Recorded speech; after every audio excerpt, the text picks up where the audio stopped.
Hi అండి, welcome to Pavithra's cookbook. ఈరోజు నేను మీకు చిట్టికెలో తయారు చేసుకునే రొట్టె చూపిస్తున్నానండి. అది కూడా లెఫ్ట్ ఓవర్ రాగి ముద్దతో అండి.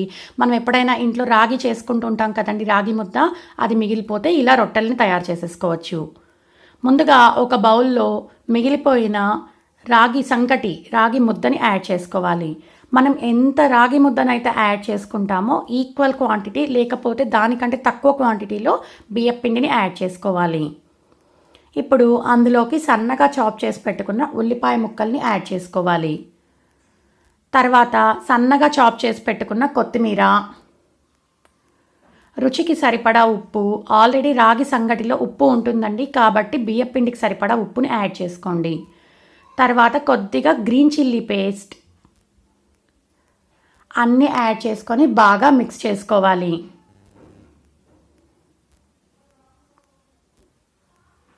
ఇలా బాగా ప్రెస్ చేసుకుంటూ మిక్స్ చేసుకోవాలండి. అప్పుడే మనకి ఆ రాగి సంకటిలో ఉల్లిపాయల్లో ఉన్న వాటర్ మొత్తం రిలీజ్ అయ్యి టైట్గా మిక్స్ చేసుకోవచ్చు.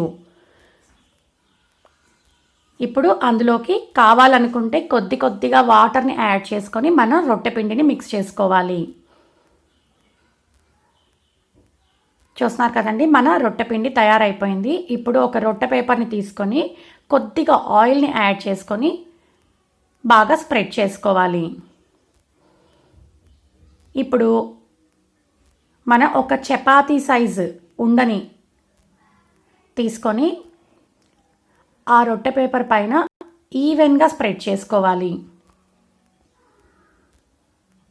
ఇది మనం ఎంత పలుచగా కావాలంటే అంత పలుచగా స్ప్రెడ్ చేసుకోవచ్చు. ఇందులోకి మీరు కావాలనుకుంటే క్యారెట్ని కూడా యాడ్ చేసుకోవచ్చండి. ఏ వెజిటేబుల్స్ అయినా క్యారెట్, బీరకాయ అలాంటివి గ్రేట్ చేసుకొని యాడ్ చేసుకోవచ్చు. ఇలా రొట్టెని తయారు చేసుకున్న తర్వాత ఒక వేడి టవా పైన కొద్దిగా ఆయిల్ని యాడ్ చేసుకొని మనం ప్రిపేర్ చేసి పెట్టుకున్న ఆ రొట్టెని యాడ్ చేసుకోవాలి.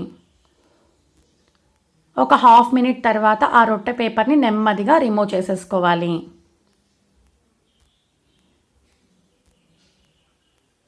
ఇప్పుడు కొద్దిగా ఆయిల్ని యాడ్ చేసుకోవాలి.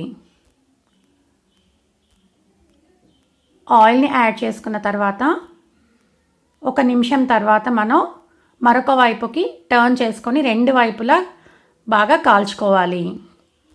ఇలా రెండు వైపులా కాలిన తర్వాత ఒక ప్లేట్లోకి ట్రాన్స్ఫర్ చేసేసుకోవాలి.